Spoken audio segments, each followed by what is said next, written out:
我跟闺蜜一起穿书，她是腹黑男二的舔狗，我是病娇反派的替身。我俩表面上爱而不得，背地里一起猛猛花钱。挥金如土的日子过了3年，真正的白月光女主回来了。在得知男二和反派都会为女主痴狂后，闺蜜背了个小包裹，深夜敲响我的门。我攒够钱了，你呢？我还差点，但可以花你的。于是我俩一起死盾了。3年后，闺蜜不幸和她的前夫偶遇，我忙说，我给你打掩护，你快跑。结果一转头，我撞上一个结实的胸膛。病娇反派不慌不忙地解下领带，绑住我的手，你自己先跑得了再说。顾伯川突然回来的时候，方云正在给我展示他新买的粉钻戒指。看到那辆顾伯川专属的迈巴赫开进了院子，方云连忙推我，快，你躲一下。我仿佛一个偷情被抓的狂徒，赶紧在衣柜里藏好。刚躲好，顾伯川就推门走了进来。而刚刚还快乐炫富的方云，此刻双眸微红，一副哀莫大于心死的样子。听到顾伯川开门，方云惨笑道，你还知道回家？顾伯川大步流星地走到方云面前，他低头注视着方云，绵绵失踪了。方云，我说过，绵绵只是我资助的一个普通女生，顾家和方家的恩怨，请你冲着我来，不要为难不相关的人。方云听明白了，他睁大双眼，不敢置信道，你觉得是我绑架了他？顾伯川闭了闭眼，绵绵给你打过电话后就失踪了，我没法不怀疑你。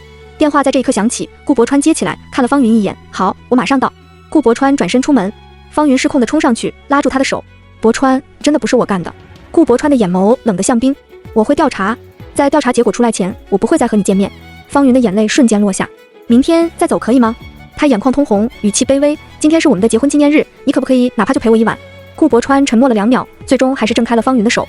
抱歉，警方那边有绵绵的线索了，我必须去看看。关门的声音响起，方云失魂落魄地喊道，顾伯川，你回来。我们一起安静了2秒，听着顾伯川的脚步声渐渐远去。哎呀妈呀，他可算走了。方云把脸上的眼泪一抹，把我从衣柜里放出来。我赞叹，演得真牛逼啊姐。方云翻个白眼，少说废话，情况不妙，咱俩得合计一下了。女主已经现身，而且开始作妖了，我家这位已经开始虐我，你家那位估计也不远了。我说，你的意思是得跑？方云很坚定地说，再不跑，这个钱怕是咱有命赚没命花。我和方云都是穿书的，他是腹黑男二顾伯川的舔狗，靠着家族联姻嫁给顾伯川，结婚3年，顾伯川对他冷若冰霜。我则是病娇反派池望的替身，池望将我养在别墅里3年，只因我的容貌酷似他少年时代的白月光。对于各自的身份，方云和我都并没有什么不满意，毕竟顾家出身正界，背景深厚，无人敢得罪。而池望通吃黑白2道，不择手段，是条人见人怕的疯狗。要说有什么共同的特点，那就是有钱，超级有钱。这3年来，我跟方云一边表演爱而不得伤心欲绝，一边在背地里猛猛花钱，爽得要死。但现在局势不一样了，女主沈绵绵回来了。按照剧情，方云的老公顾伯川是沈绵绵最忠诚的守护者，我的男朋友池望就更不用说了，沈绵绵是他的白月光，他愿意为沈绵绵神挡杀神佛挡杀佛，用自己的命换沈绵绵幸福。现在再不走就来不及了。方云说沈绵绵不是个省油的灯，他刻意给我打电话，然后就玩失踪，让顾伯川觉得是我绑架了他。顾伯川也就算了，顶多冷淡我，池望怎么办？那个疯批什么都做得出。我打了个哆嗦。没错，当初池望带着我去他的局上，就因为有个兄弟的眼睛往我胸口扫了几眼，池望就直接叫人打断他的腿，扔进了公海里。我只是个替身，池望都能疯到这个地步。如果他真的觉得我伤害了他的白月光沈绵绵，我有8条命都不够赔的。走，必须得走。伤害我的感情可以，伤害我的人身安全那是绝对不行。方云看我下定了决心，问我，你钱攒够了吗？我摇头，没有，但我知道你肯定攒够了，我准备花你的。方云，幸好是亲闺蜜，方云已经做好了包养我的准备。确定了财产足够后，我们开始商量逃跑的计划。聊了一圈，只有一个计划可行，那就是死盾。没办法，这3年下来，我和方云分别是江城2位大佬身边最亲近的女人。我们掌握了顾家和池家太多的内幕，如果不死，就算顾伯川和池望放过我们，江城也有太多其他眼睛盯着。谁先死？我问方云，他说我先你后。为什么不是我先死？我不服气，我比较想先死。众所周知，后死的那个要负责给前者收拾烂摊子。方云说，石头剪刀布，他赢了。我说3局2胜，他又赢了。我恼怒，行吧，你先死。方云得意洋洋地去做死亡准备了。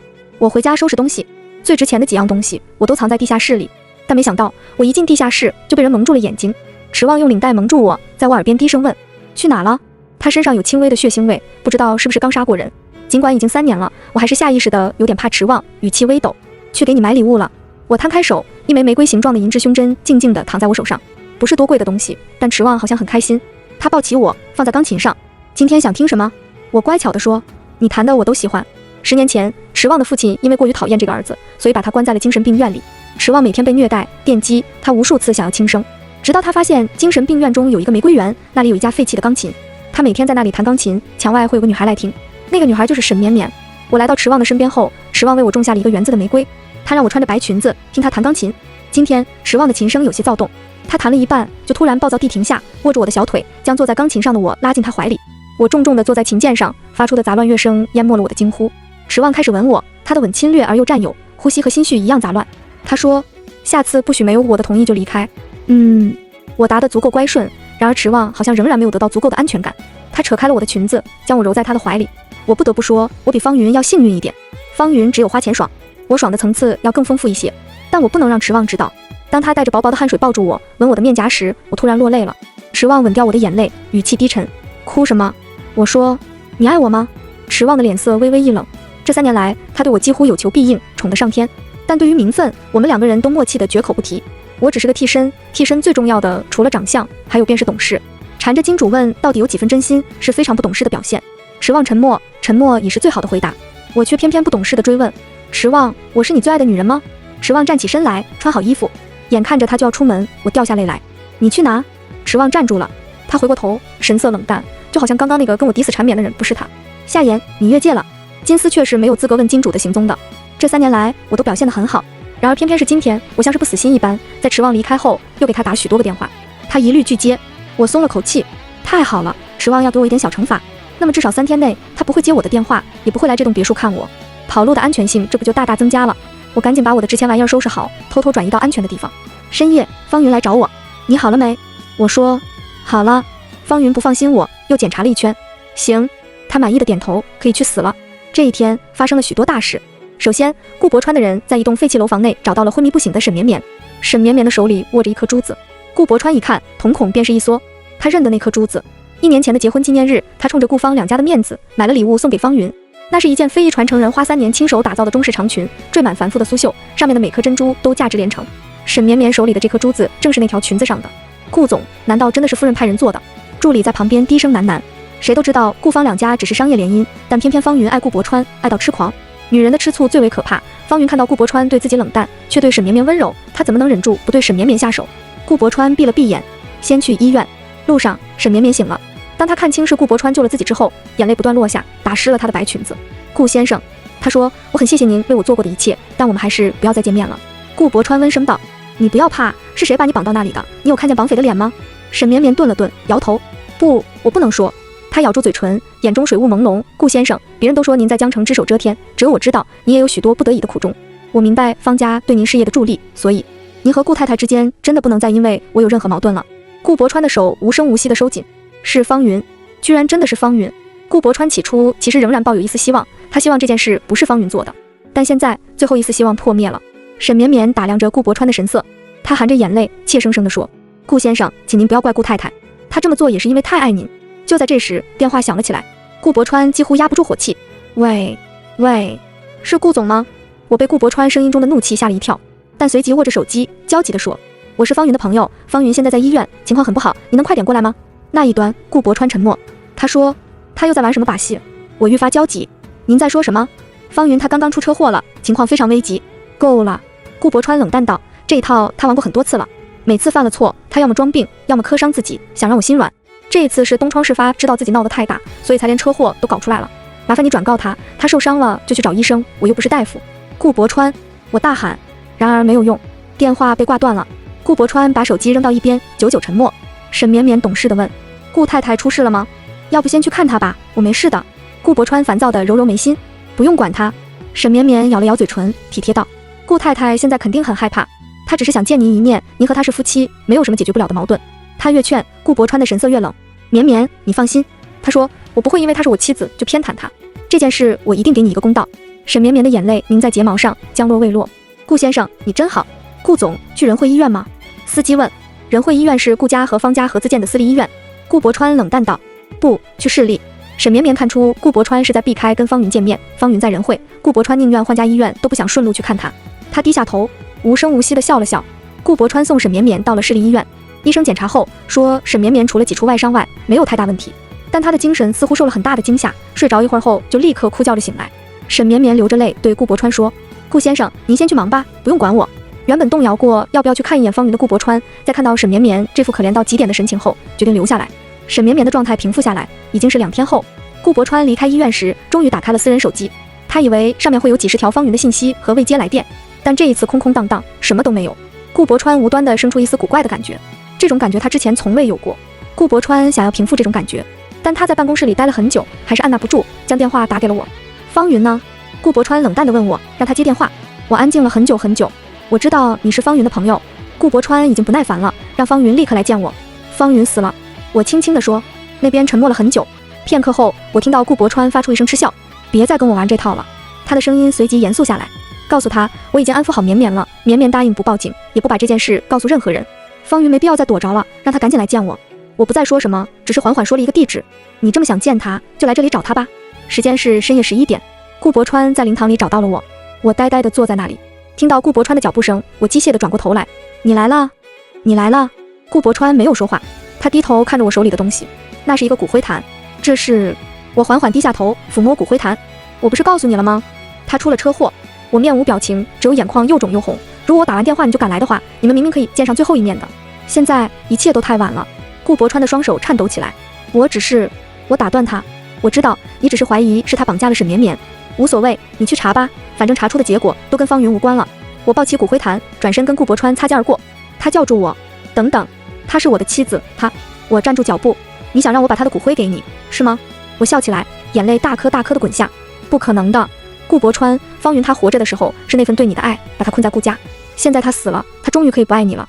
我要带他走，给他自由。我看着顾博川的脸，终究还是没能克制住怒气。请别再说她是你的妻子，毕竟你根本不配做她的丈夫。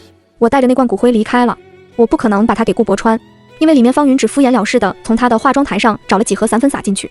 还是我紧急百度了一下，告诉他骨灰并不是粉末状，他才又赶紧找了些吃剩的小骨头丢进去。我走到江边，将那些散粉和排骨撒入了江里。方云，你自由了。我哽咽着说。我知道顾博川就看着我的背影。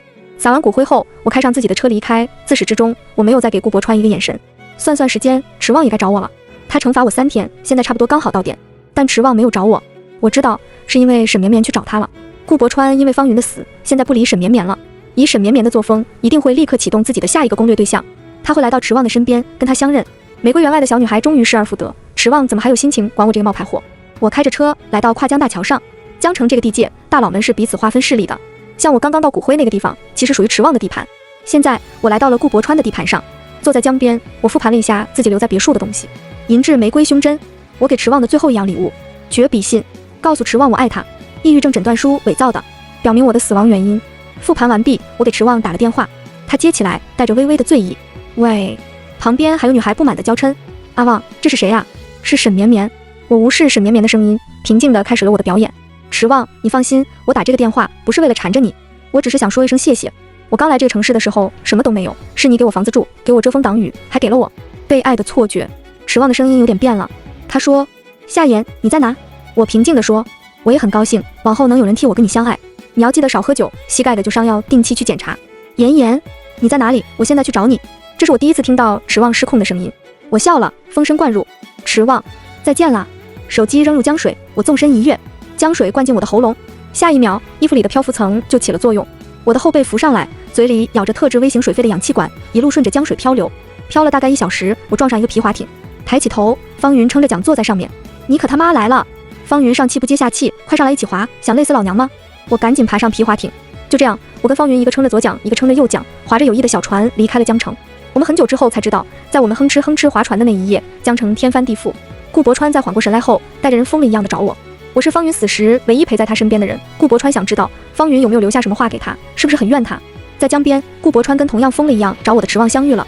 过去的几年里，顾博川在大大小小的场合见过池旺，但他从来没见过池旺这样。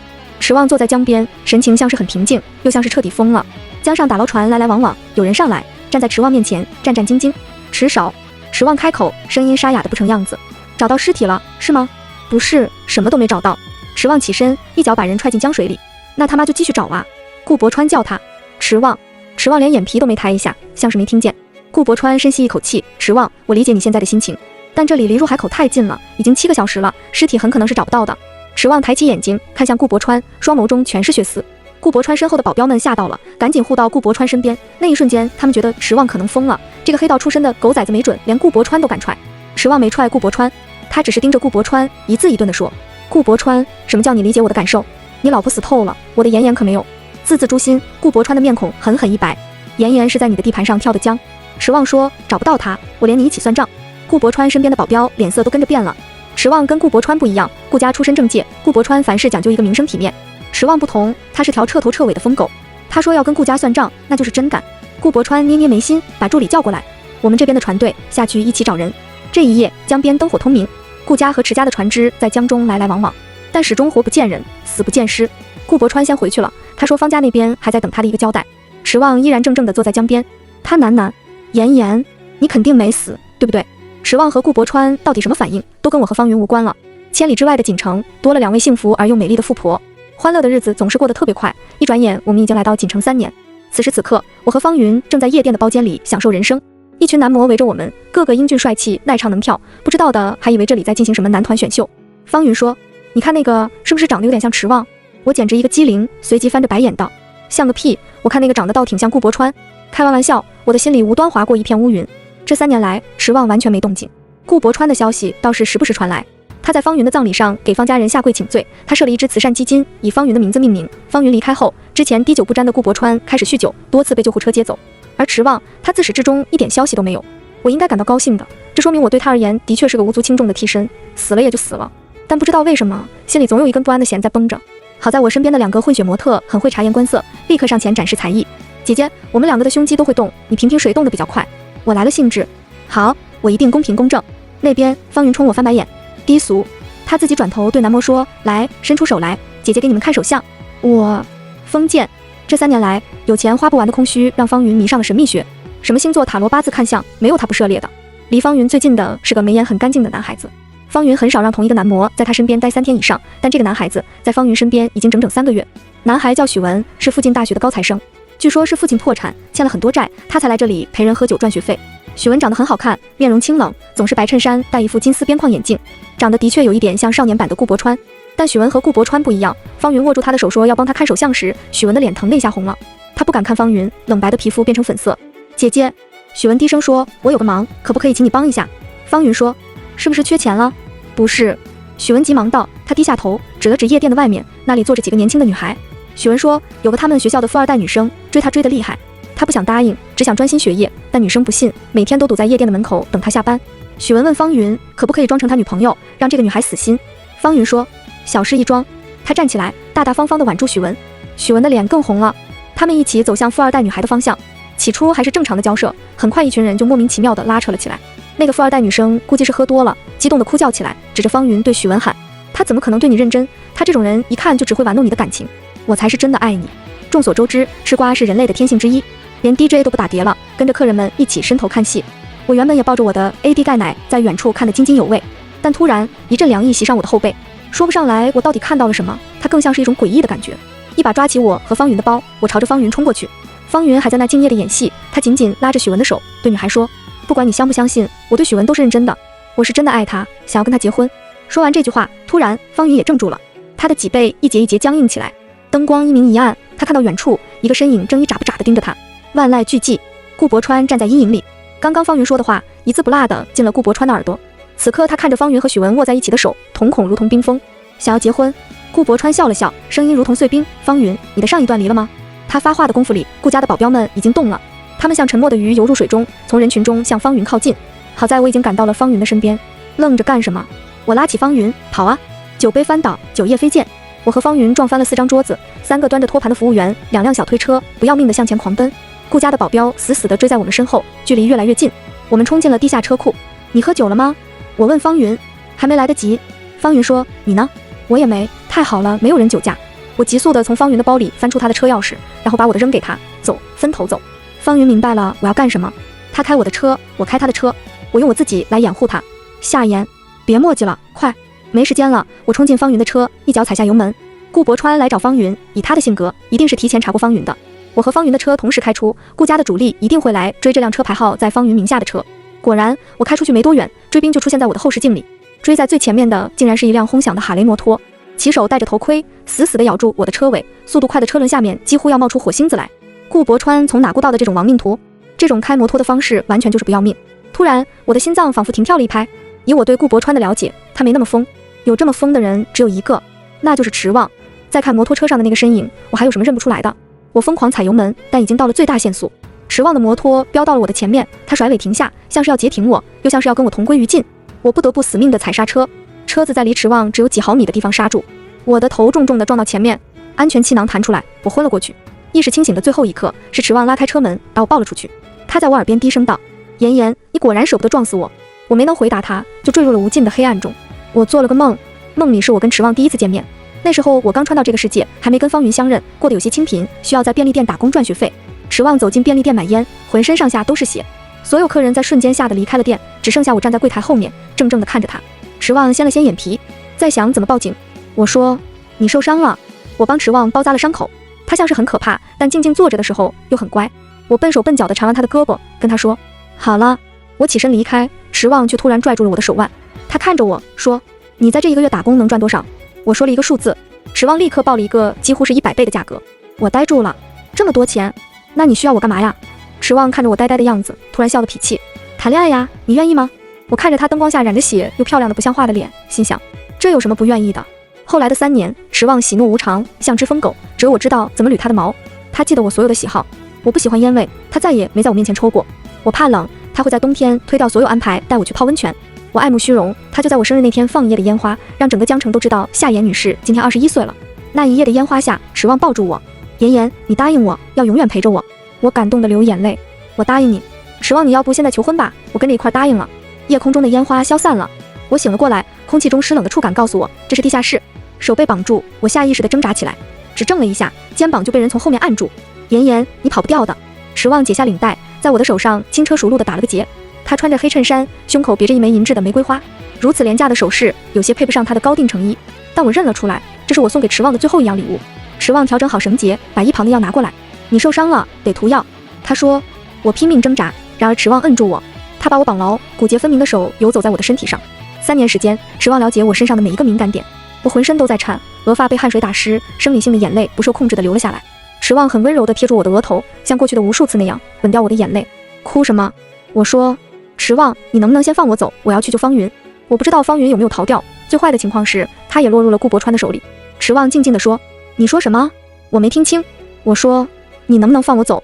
话音未落，池旺用吻封住了我所有的语言。我死命地咬他，血腥味瞬间在口腔内蔓延开来，但池旺就像是根本感觉不到疼一样。良久，他才松开我，用指腹开掉唇角的血。妍妍，你变了，过去的你很乖的，从来没咬过人。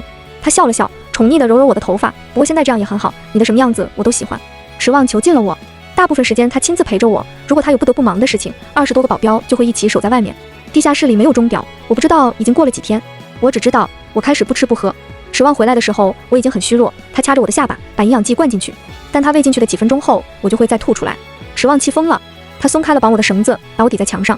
你这么恨我吗？多天的不吃不喝，让我已经没有力气抵抗池旺。我机械地重复：放我走，我要去救方云。池旺松开我，你乖乖吃饭，我带你去见方云。我猛地抬起头，眼睛中燃起希冀的光。你知道方云在哪？池旺漫不经心地帮我换衣服。快死了，方云快死了。一句话就让我大哭起来，眼泪落在池旺的身上。他像是被烫到一样，直起身子。池旺扔下哭泣的我，出去了。半个小时后，他回来，把我抱起来。我拼命挣扎，他摁住我，别动，我带你去见方云。在池旺的车上，我了解了事情的经过。那天在我的掩护下，方云跑掉了，但这并不算一次成功的逃脱，因为顾伯川叫人带走了许文。当我被池旺带到海边时，许文被人绑在了吊车上，高高的挂在海边。只要吊车松手，他就会立刻坠入白浪滔天的大海。顾伯川用这种方式逼方云出现。方云来了。此时此刻，他站在高高的悬崖上，只差一步就是坠海。和顾伯川的疯狂相比，方云显得很平静。他说：“你把他扔下去吧，反正他掉下去了，我就跟着一起跳。”顾伯川站在距离方云几十几米远的地方，他想朝方云走过去，然而他走一步，方云就后退一步，他后面就是大海。顾伯川不敢动了，他站在原地，沉默良久。你是认真的？就这么爱他吗？顾伯川指的是许文。方云没说话。顾伯川沉默良久，他像有很多话想说，但最终只说出一句话：沈绵绵已经死了。方云的目光波澜不惊。其实这件事他和我已经都知道了。在我们离开江城后，沈绵绵也跟着失踪了，是池旺把沈绵绵关了起来。池家用了一些帮派里惯用的审讯方式，沈绵绵根本招架不住。不到半个小时，他就哭着交代，绑架事件是他自导自演的。他是男二，他就该永远忠诚地守护我。他就算娶了别的女人，心里也只能有我。也许是最后失了神智。沈绵绵大喊。池旺听不太懂，也懒得听。他叫人把周边的证据搜集了一下，跟沈绵绵的供词打包到一起，复制成2份，一份送给顾伯川，一份送到方家。他此举直接断送了顾方2家的关系。方家人知道顾伯川为了一个如此上不得台面的女人害死了方云，立刻终止了跟顾家的所有合作。然而顾伯川甚至顾不上这些，他比方家人更恨他自己。人的所有情绪中，只有后悔最为可怕。后悔可能演变成任何一种情绪，比如暴怒，比如恨意。池望就在这个节骨眼上，把沈绵绵送给了顾伯川。他说：“我杀他嫌脏了自己的手，交给你了。”沈绵绵被顾伯川折磨了3个月，终于出逃。他逃到沈家，想去找他的男主。素来不对付的池家和顾家显见的立场一致，男二和反派在瞬间结盟，男主和女主被他们联手绞杀。这一切，池望也在地下室里给我讲了。我和方云的反应几乎一模一样，那就是没反应。顾伯川看到方云不说话，他急切地低声道：“斜杠沈绵绵死了，再不会有人横亘在我们中间了。所以，跟我回去好不好？”方云笑了，他在悬崖边坐下，海风吹动着她红色的裙子，像朵怒放在崖边艳烈至极的花，没有一丝一毫的犹豫。方云开口道：“不好！”海风在2个人中间呼啸而过，10几米的距离也像是天涯海角。也许是风太大，顾伯川的眼眶红了。这是我第一次看到永远高高在上的顾伯川服软。他说：“云云，我知道是我对不起你，你宁愿死都不肯原谅我吗？”方云抬起眼睛，他的眼神很平静。顾伯川，我们之间没什么原谅不原谅，我给你当了3年妻子，享受了很多福利，从这种角度来说，我要谢谢你。方云的语气就像在礼貌地面对一个陌生人。顾伯川突然落泪了，他说：“沈绵绵死前跟我说过一句话，他说你和他是一样的人，所以那3年都是假的，对吗？没有来由的问题。”但方云听懂了。顾伯川在问他是不是从来没有爱过他，一切只不过是欺骗和表演。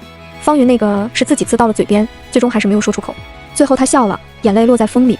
怎么可能啊，顾伯川，老娘又他妈不是专业演员，能演得那么像，当然是因为真的爱过你。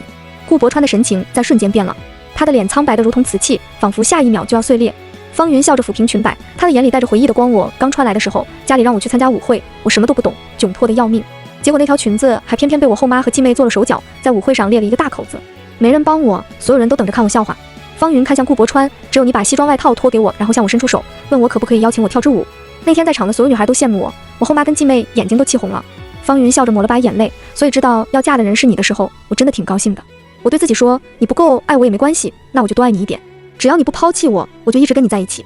顾伯川的身体在海风中摇摇欲坠，如果不是保镖扶住他，他仿佛下一秒就要倒下。方云没有看顾伯川，他看向无边的大海，声音轻柔：“顾伯川川，你知道吗？夏言是我最好的朋友，我这辈子干什么都想和他一起。我们约好了一起走，但在他告诉你我出车祸之后，我还是很没出息的，在某个瞬间升起了一个念头。”方云回头看向顾伯川，眼泪被海风吹成掌线。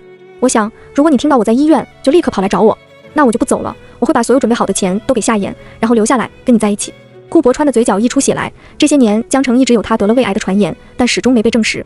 方云并没有看见，他抬起头看向被吊起的许文，所以我不会跟你走，并不是因为沈绵绵或者许文，你今天杀了他也没用，因为我并没有那么爱他，我只是单纯的不爱你了。这是最后的审判词。听到这句话后，顾伯川就像被抽空了灵魂，他转过身，慢慢的离开，衬衫被海风吹得空空荡荡。保镖们跟了上去。顾总，顾伯川的口中涌出一口血，又涌出一口，他仰面倒下。顾总，一片混乱中，方云趁机把许文救了下来。他发现了远处迟望的车和坐在车中的我。夏言，方云疯了，他一看就知道发生了什么，冲过来要救我。迟望没有给他机会，他将我抱在怀里，对司机道：“掉头。”车子飞驰而去，将方云远远甩在身后。方云显然是报警了。车子飞速地行驶在公路上时，远远的我们都能听到警车在背后发出尖鸣。司机的脸色在瞬间变了，迟望处变不惊地亲亲我的发顶。没事，甩掉他们就行。司机咬了咬牙，他不敢劝，但是不得不劝。迟少，这里不是江城，在这里犯了事，上面没有人保的。迟望就跟听不见一样，紧紧抱着我。他摸着我的脸，在我耳边轻声道：“小乖，我跟顾伯川可不一样。你看，他听到方云不爱他了，被打击得跟什么一样，立刻就放弃了。我不一样，你现在不爱我，以后也会爱。就算不爱，你也得跟我死在一起。”他亲亲我：“你答应过永远陪着我的，对吧？”车内良久的沉默。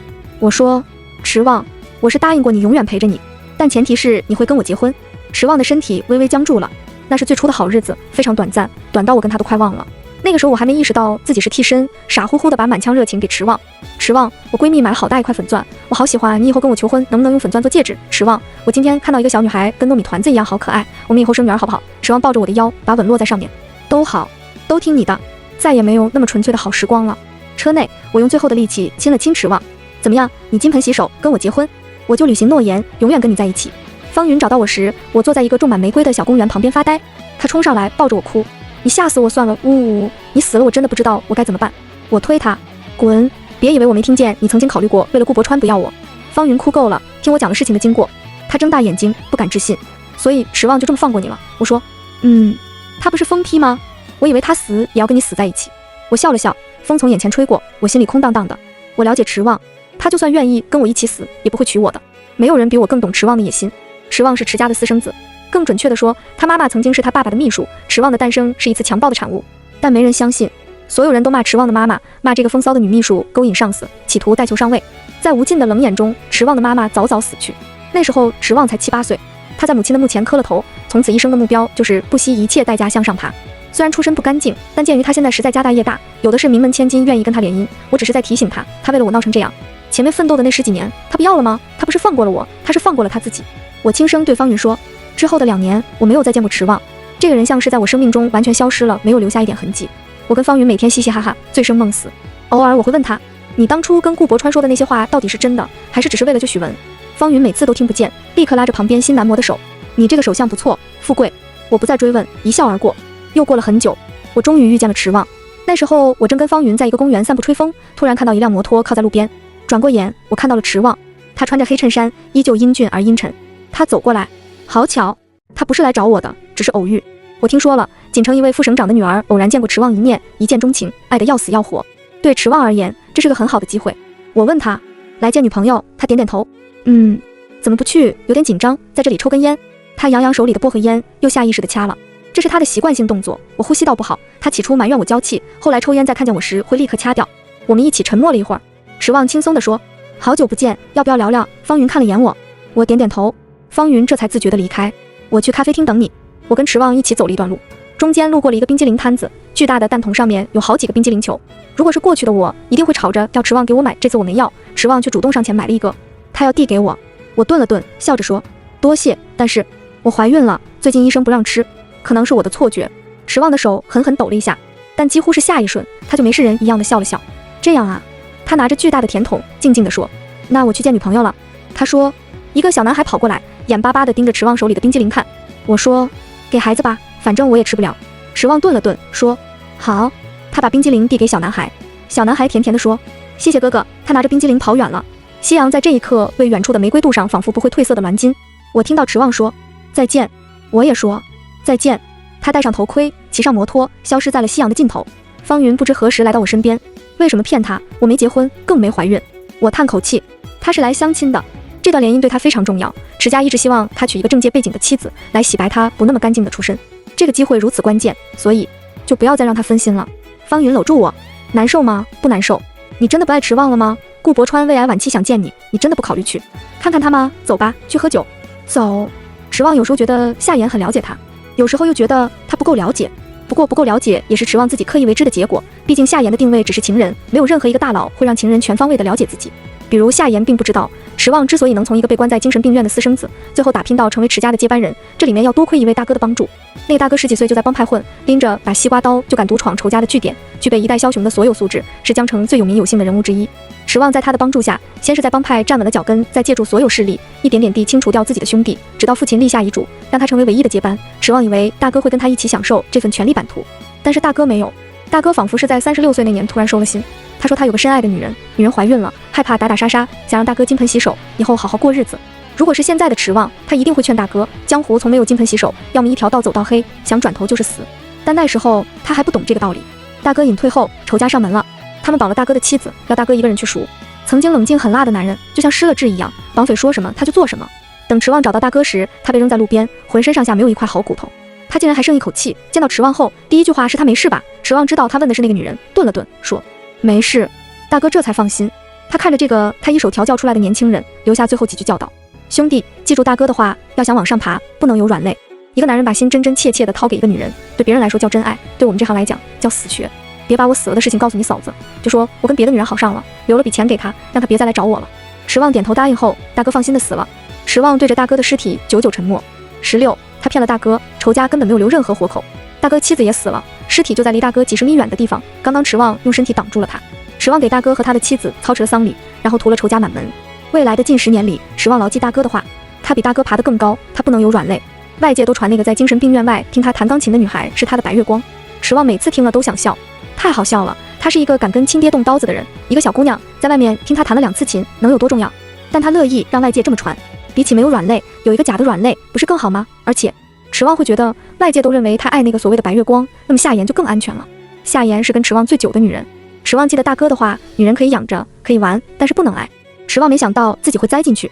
3年了，他自欺欺人的没想过这个问题，直到夏言在他最情动时问他：你爱我吗？池望几乎要脱口而出爱。他随即反应过来，感到了彻骨的恐惧。大哥碎了的骨头，还有他不远处那个怀孕妻子的尸体，仿佛噩梦一样出现在他眼前。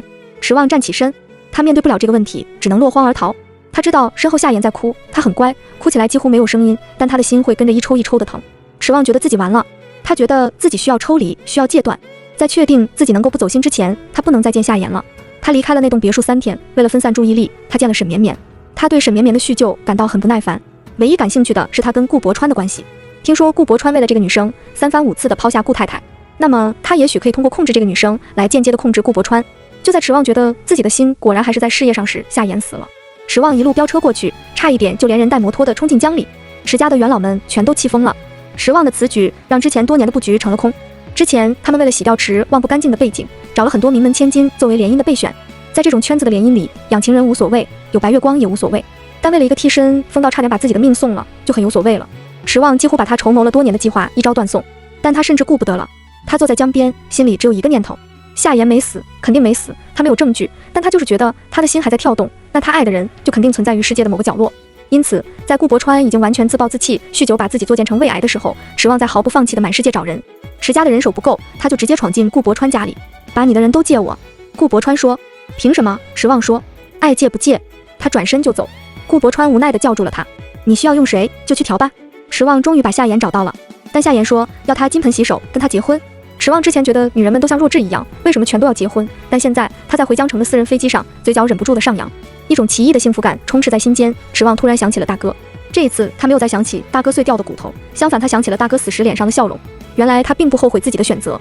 池望回了江城，他必须做比大哥要细致1万倍的工作。他自己无所谓，但他不能连累夏言。他做了非常细致的工作，切割自己的身份，转移财产，做好安保。他要确定自己金盆洗手后不会有任何仇家威胁到夏言。这些工作花了他2年。2年后，池望终于可以出发了。在江城的一切他都不要了，他不再是池望，随便是谁都行，只要能跟夏言在一起。可是夏言没有等他，她怀孕了。池望鼓足勇气想问她的丈夫是什么人，她现在幸福不幸福？她有太多问题，但最后什么都没问。池望走了，池家的人在拼命地催促他，跟他说锦城的千金急着见他。有那么一瞬，池望想这样也行，去相亲，去娶一个自己没那么爱但他很爱自己的妻子，洗白背景，玩转权术，反正无数的男人都是这样的。但最后一瞬，池望想起了顾伯川，他这样走下去无非就是下一个顾伯川。池望突然调转了车头，夕阳被他抛在身后，晚风被他甩下。他已经不是少年，不知道能不能再追上心爱的女孩，但他向着女孩所在的方向驶去，再没有回头。小男孩视角，小男孩握着冰激凌，蹦蹦跳跳地来到一个小女孩面前。这是一个很好看的大哥哥和一个很好看的大姐姐给我的。小男孩挺着胸脯说：给你吃。小女孩接过来：为什么给我呀？小男孩说：别问那么多，吃就好了。小女孩甜甜地笑了。她咬了一口冰激凌，突然呀了一声，冰激凌融化了，弹筒里面掉出一枚小小的银质玫瑰胸针，胸针的尾尖上勾着一枚硕大的闪闪发亮的粉钻戒指。小男孩握着玫瑰胸针，小女孩握着戒指，他们一起回头望去，夕阳已经落下了，只有1园的玫瑰花在无边无尽的盛放。全文完。